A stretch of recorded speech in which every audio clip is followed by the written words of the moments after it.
periodo poscrítico de velocidad decreciente, ¿sí? Ya sabes que el periodo poscrítico siempre tiene que ver con la velocidad decreciente. Entonces, en general, este periodo puede dividirse en dos tramos, acuérdate, no puede ser uno completo para un modelo ideal, o puede ser uno que no presenta un modelo ideal, y pueden ser dos secciones, tres secciones, una curva, que te dije que ahí había una ecuación medio extraña, ¿no? Dice, uno en el que la velocidad de secado varía linealmente con la humedad desde el punto crítico, o sea, primer periodo postcrítico, la primera sección, ¿sí? Otro, el que no se cumple esta variación lineal, el segundo periodo postcrítico, lo que te decía, o sea, ya en esa parte puede ser una curva, ¿sale? Aunque puede no presentarse esta separación neta entre ambos tramos. A veces te digo, si es ideal es uno solo, pero pues hay la mayoría de los casos donde se divide pues en dos secciones, por lo general, la parte del periodo postcrítico o decreciente, ¿vale? Entonces, la velocidad de secado está regida por la evaporación del agua sobre la fracción superficie mojada. Esta fracción disminuye continuamente hasta que el final de este periodo de la superficie está seco, o tú sabes que no está seco por completo, o sea, hasta que llega a la humedad de equilibrio, debería decir eso, ¿no? Hasta que llega a la humedad de equilibrio, ¿no? Ya de ahí no se puede secar más, ¿sale? Entonces, se puede calcularse la velocidad de secado de la siguiente manera. Si en cualquier instante de este periodo, en función de las velocidades y humedades críticas y final, correspondientes a este periodo, de acuerdo con la siguiente ecuación. ¿Te acuerdas que vimos algo parecido en la sección anterior? Simplemente ahí vamos a hacer unas pequeñas modificaciones ¿en base a qué? A la velocidad de secado en el punto crítico, ¿sale? Conociendo las humedades críticas inicial y final, pues con eso podríamos calcular esta velocidad de secado, ¿sí? Entonces tenemos que conocer la velocidad final, o sea, cuál es lo máximo que yo puedo secar ese material y cuánto es la velocidad de secado en el punto crítico. Esos datos los podemos obtener gráficamente, incluso todos, las de secado y la final, a excepción de la inicial. La inicial debemos de conocerla por otros métodos o posiblemente el problema ya no los dé. Entonces ahí no hay ningún problema. Ya te viste que todos estos datos los puedo sacar gráficamente, a excepción de este lo puedo determinar, pues ya sea midiendo la humedad antes de poner a secar el material y todo eso, ¿no? Bueno, vamos a ver, dice, durante el segundo periodo postcrítico, ¿qué pasa? Entonces, la superficie está totalmente seca y la velocidad de secado ha de evaluarse atendiendo el proceso de transporte de humedad desde el interior del sólido hasta la superficie, o sea, desde la parte de adentro del sólido hasta la superficie. Acuérdate que una vez que se está calentando, pues todo ese vapor tiende a salirse a la parte de arriba, ¿sí? Y esto se puede realizar por diferentes mecanismos, ¿vale? Si el mecanismo de transporte se realiza por difusión, ojo, por difusión, acuérdate, fenómeno de transporte 2, casos de los sólidos de estructura continua, tales como jabones, maderas, papel, arcillas, entre algunos otros. La velocidad de secado viene dada por la siguiente expresión. Ah, caray, esta no la había visto. Ah, pues mira, es simple. Ahora estamos proponiendo una nueva ecuación para materiales como jabones, maderas, arcillas, lodo, todo eso que estamos nosotros secando, ¿sí? La velocidad de secado va a venir expresada como pi al cuadrado por el peso específico del sólido seco por la difusividad. En este caso, no vayan a confundir que esto es diámetro. Eso es la difusión. Acuérdate que me está diciendo ahí que se realiza el transporte por difusión. No se les ocurra decir que es el diámetro, aunque tengamos pi, no el diámetro, sino que es difusión o la difusividad. En este caso, esta ecuación se rige la difusividad, que siempre la hemos calculado así, en metros cuadrados por hora. El peso específico del sólido seco me lo da en kilogramos sobre metro cuadrado y el espesor, pues lógicamente tiene que estar en metros, aunque siempre se nos da en milímetros o decamilímetros o nanómetros. Hay que hacer la conversión para que esto quede en metros, ¿sale? Entonces, mira, ya todo esto empieza a sonarme otra vez a fenómenos de transporte 2, difusión y todo eso. Y acuérdate que había unas tablitas que usábamos, unas ecuaciones para calcular la difusión. Y había muchos métodos para calcular la difusión. Había muchos autores, muchas ecuaciones diferentes. Entonces, tú puedes usar cualquiera de ellas para entrarle aquí, siempre y cuando las unidades sean metros cuadrados por hora, ¿sí? Entonces, por eso te decía yo que en la sección de fenómenos 2 siempre va junto con pegado esa materia. Y por eso te digo, ¿por qué repiten transferencia de calor en el fenómenos 2 y una materia de transferencia de calor? Hay que ver transferencia de masa. Y estos datos ya viste que se pegan en todos los procesos. Esto sigue siendo transferencia de masa, que es lo que tenemos ahí, la difusividad. Entonces es importante conocer esto.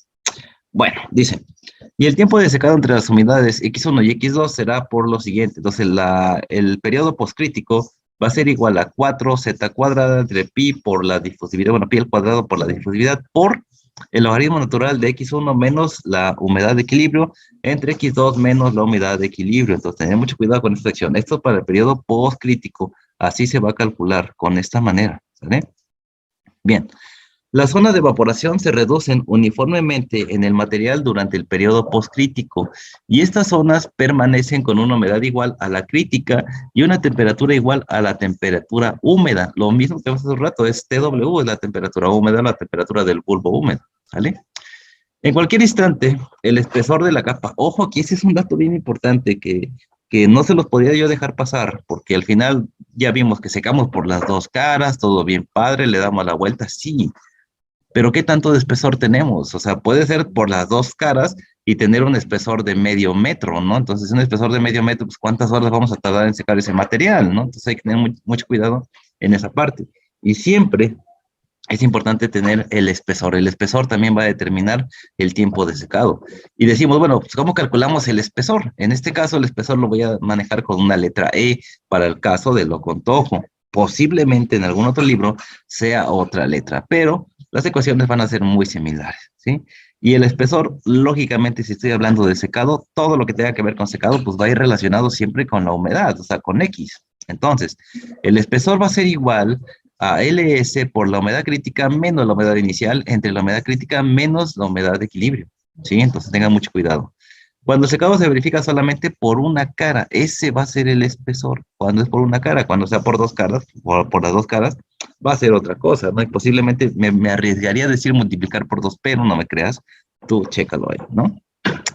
¿Qué representa LS? LS representa el espesor total de la placa o bandeja húmeda, ¿ya ves? Una cosa es el espesor del material y otra cosa es el espesor del material, cosas completamente diferentes. Ahora, ustedes son expertos en la parte de transferencia de calor, pues hay que ver qué tipo de material tenemos. Algunas veces nos dijeron placas de cartón, placas de aluminio, placas de acero inoxidable. Todo eso tiene que ver con el tipo de material y el tipo de transferencia, por conducción, por radiación. Y tenían ustedes unas tablitas ahí en su curso de transferencia de calor, donde decía, ah, mira, de acuerdo a este material, la conducción es esto, la radiación es esta. Entonces, es bien importante tener en cuenta todos esos datos, ingenieros, para poder seguir trabajando. Y entonces, aquí estamos relacionando transferencia de masa y transferencia de calor. Y también estamos calculando transferencia de momentum. Entonces, hay que ver qué tenemos. Si tenemos agua, tenemos momentum también ahí. Bien. Cuando el secado tiene lugar por dos caras opuestas, LS, ojo aquí, cuando es por las dos caras, LS representa la mitad del espesor de la placa húmeda. ¡Uy, caray! ¿La mitad? ¿Por qué? Porque se le dio la vuelta, ya tienes una parte seca. Entonces, mucho cuidado. ¿Qué te falta del otro lado? La mitad, ¿no? Así de simple. El coeficiente integral de transmisión de calor entre el aire que fluye a lo largo de las superficies del sólido de la zona de evaporación viene dada por la siguiente expresión. 1 entre U es igual a 1 entre HC más X entre K. ¿Te acuerdas de esto? ¿Te acuerdas de la parte de fenómenos de transporte 2? 1 entre KY es igual a 1 entre KX más M entre K, perdón, 1 entre KY sería primero más M entre KX, ¿no? ¿Te acuerdas de esa parte? Es exactamente lo mismo. Estamos hablando aquí de los coeficientes de transferencia de masa. Ok, muy bien. Y la velocidad de secado viene dado entonces por la siguiente expresión, como la vimos hace un rato. La energía interna multiplicado por la temperatura, en este caso del aire, menos la temperatura en la interfase, que es la misma de la temperatura del bulbo húmedo entre el calor latente. No te pierdas aquí. Esto es lo mismo de la sección anterior. ¿Sale? Entonces ahí está. Y bueno, combinando estas dos ecuaciones, tanto esta que tenemos acá con las que tenemos aquí, pues vamos a llegar a esta expresión. W va a ser igual a H sub C por K por la humedad del punto crítico menos la humedad de equilibrio entre la temperatura del aire menos la temperatura de interfase o la temperatura del bulbo húmedo entre K por la temperatura menos la temperatura de TW más HC, LS, no te olvides de esto, XC menos X1 por el calor latente. Esa sería la ecuación para conocer la velocidad de secado, ¿sale? Y de acuerdo a esa expresión, el tiempo de secado para el periodo que estamos trabajando, en este caso postcrítico, sería la siguiente. El sólido seco, acuérdate, sólido seco será eso entre el área, es mismo, sigue siendo ecuación de velocidad, pero ahora para el tiempo. Sólido seco entre el área, la humedad crítica menos la humedad final, temperatura menos la temperatura de la interfase, 1 entre HC más ZS, ahorita vemos que Z, XC menos XF, o sea, la humedad crítica menos la humedad final. entre la humedad crítica menos la humedad en el punto 1 que estamos usando de referencia, ¿sale? Entonces ahí está, esta es la ecuación de velocidad y esta es para el periodo que estamos trabajando. Ese es el tiempo que va a tardar en tener este secado, ¿vale? Bien, se ve complicadito, ¿no? Pero vamos a ver un ejemplo. Como muestra un botón. Aquí ya me ahorraron la chamba, ya me dieron la difusividad. No tuve que calcularla, pero si la tengo que calcular, hay que ir a todo lo que dio en fenómenos de transporte 2. A ver si más adelante puedo subir el mismo curso que vimos o mejorado de fenómenos a la plataforma en YouTube, si es que me da la oportunidad. Si no, pues bueno, ustedes regresan a sus notas y echen una leída, les di unos libros, chequen los libros más que mis notas, yo me pude haber equivocado. Pues chequen la literatura y vayan leyendo, ¿sale? Dice el ejemplo número 8, se dispone de tableros de madera, o sea, son madera los que vamos a sacar, madera de 1.5 centímetros de espesor, con una humedad inicial del 20% en base seca. Ojo aquí, porque ahí muchos están muriendo en la parte de base seca. Profe, el problema dice base seca y otros dice base húmeda. Bueno, vamos a ver qué pasa con esto. Dice, con una humedad inicial de base seca. Y antes de secarse hasta que su humedad se reduzca al 5% en base seca. O sea, no húmeda, base seca. ¿Sale? Empleando para el secado aire que está prácticamente exento de humedad, o sea, es un aire completamente seco, un aire caliente y está completamente seco, no tiene humedad, eso estamos suponiendo, aunque tú sabes que no es así. Pero bueno, calcules el tiempo de secado si en las condiciones de operación la difusividad del agua a través de la madera es de 3 por 10 a la menos 6 metros cuadrados por hora.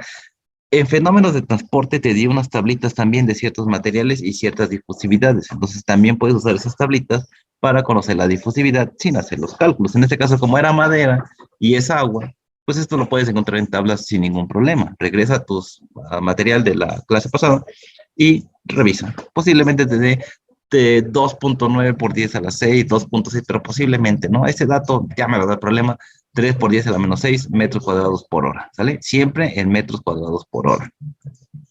Y entonces dice, teniendo en cuenta que al tratarse de aire seco, su humedad en equilibrio es 0. Y resulta lo siguiente, tenemos 4 por Z, que era Z, pues Z es el espesor que me está dando el problema. Así que me decía que era 1.5. A ver, lee el problema y ten mucho cuidado. Se dispone de tableros de madera de 1.5 de espesor. Ah, profe, me dijo hace un rato que el espesor era E. Ah, bueno, no pasa nada.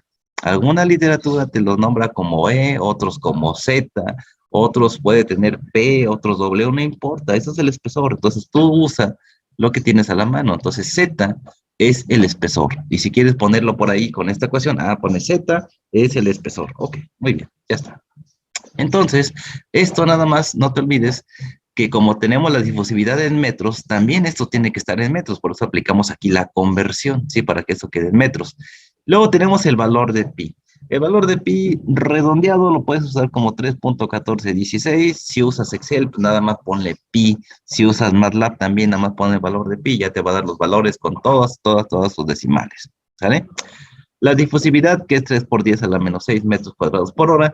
Y tenemos las humedades, la inicial y final. En este caso, la humedad es 0.1. Y pues bueno, la humedad de equilibrio, en este caso, pues es 0. Acuérdate, ¿no? Que vamos a llegar justo al eje de las X, pero en ese punto 1 tiene un valor las X, pero las Y valen 0, entonces ahí vamos a tener un valor de 0.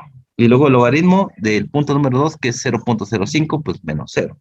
Y nada más es aplicar ecuaciones ahí, hacer las multiplicaciones correspondientes. No te olvides que el espesor está al cuadrado, ten mucho cuidado con eso. Con eso vamos a tener metros cuadrados, y metros cuadrados pues se cancelan, ¿verdad? Entonces hay que tener mucho cuidado con eso. Entonces vamos a tener un periodo poscrítico con un tiempo de 42.14 horas. Y eso solamente para secar tablitas de madera. Entonces imagínate de otros materiales, ¿no? Por eso te decía, lo que es torres de enfriamiento, destilación, absorción, secado de materiales, es bastante tiempo para tener las humedades que tú quieres. Y todo eso, pues, requiere energía. Y la energía, pues, es una lana que nos va a costar. Pero también tener en cuenta que secado se usa para también disminuir el peso, ¿sí? Entonces yo puedo mandar un montón de tablitas secas a donde yo quiera, puede ser en un solo auto, ¿sí? Puede ser 1 tonelada, 2 toneladas, y eso me va a ahorrar la cantidad de autos que voy a mover, ¿no? Entonces depende, y aquí es perspectiva nada más, ¿sale? Entonces el periodo postcrítico va a ser de 42 horas, 42.14 horas del postcrítico, y todavía súmale el antecrítico, entonces hay más o menos 48 horas, ¿no? Entonces, casi 2 días para secar esto que tenemos acá. Entonces te das cuenta que no es complicado, es simplemente definición, y la difusividad aquí ya me la dio, pero si no, hay que calcular la difusión. Y la difusión de quién en quién, lo que yo te decía en clase, ¿cuál se difunde en cuál? Aquí en este caso es el agua en la madera, no la madera en el agua. ¿Sí? Entonces son cosas diferentes.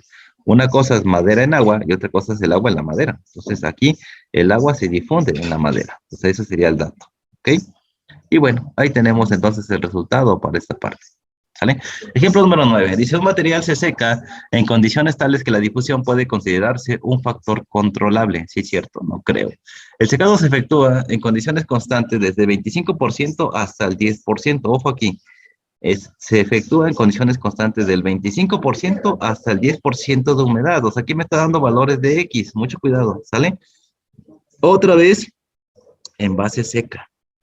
Ojo ahí, nadie preguntó sobre base seca. De todos modos, mañana les voy a poner un problemita de base seca. No se preocupen de los que van a entregarme de tarea.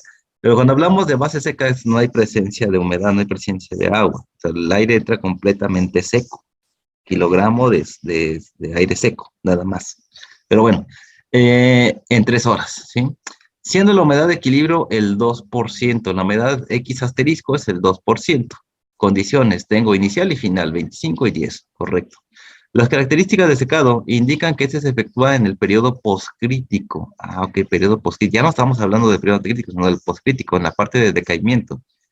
Calcúlese en cuánto de aumentar el tiempo de secado si el material a secar se dispone de tal manera que su espesor se duplica. Ah, caray. ¿Puede ser? Sí, sí puede ser.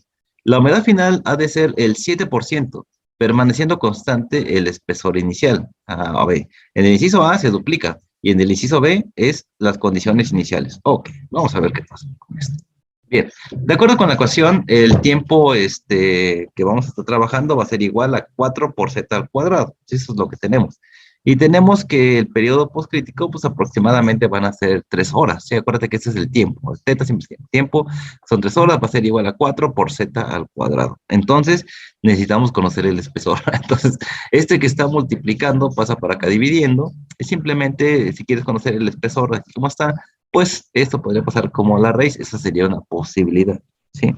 Ahora, el periodo postcrítico va a ser igual a 4 por 2z al cuadrado, porque 4 por 2z al cuadrado. Ah, caray. De aquí pasa para acá multiplicando. Este es θ. Lo estoy viendo desde acá, este es θ. De aquí pasa para acá multiplicando. Y entonces, ¿qué vamos a tener? 4 por z cuadrada. Y entonces, ¿qué pasó ahí? Decía tu compañero, se duplicó. ¿Por qué se duplicó? Ah, porque me lo decía el inciso aquí, que para el inciso A se duplicaba el espesor. Entonces es correcto lo que dice su compañero. Sí, pero esto viene de acá. De aquí pasa para acá multiplicando. Y como yo necesito que sea 2 veces el espesor, no es 2z cuadrada. Eso es incorrecto. Es 2 por z. Y ahora sí, este término que está al cuadrado, 2 veces el espesor. Correcto, compañero.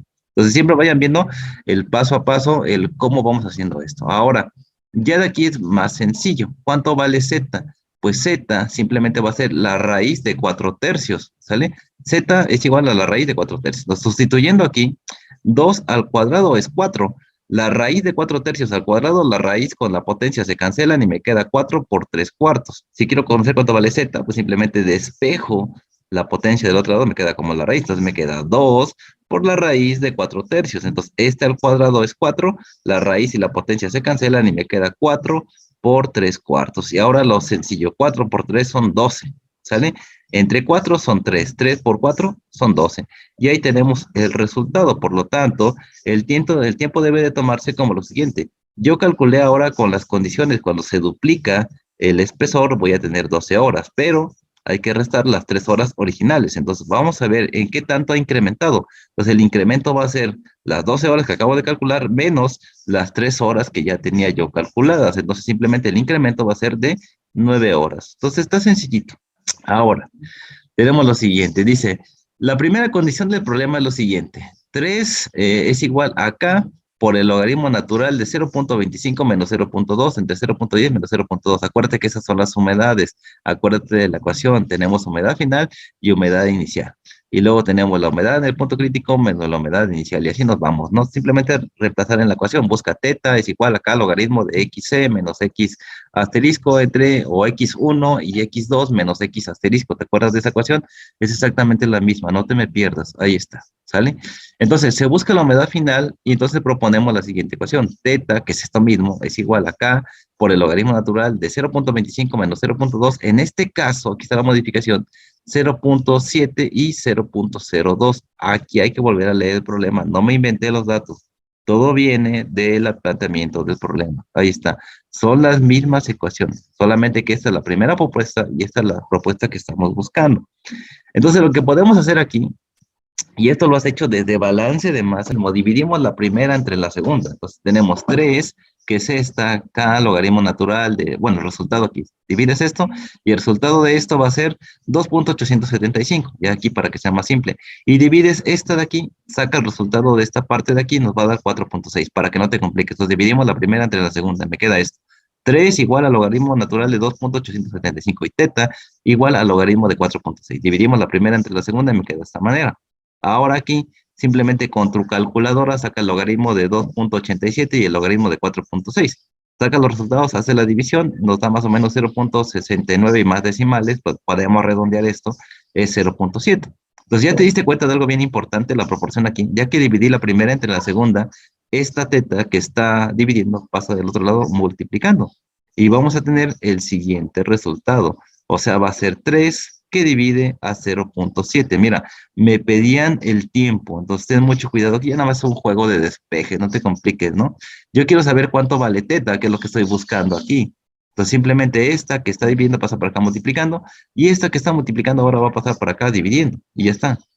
Me queda que el tiempo va a ser 3 entre 0.7, y esto me va a dar un valor de 4.28 horas, ¿sí? Que esto es aproximadamente a 4.3 horas. ¿Por qué redondeamos?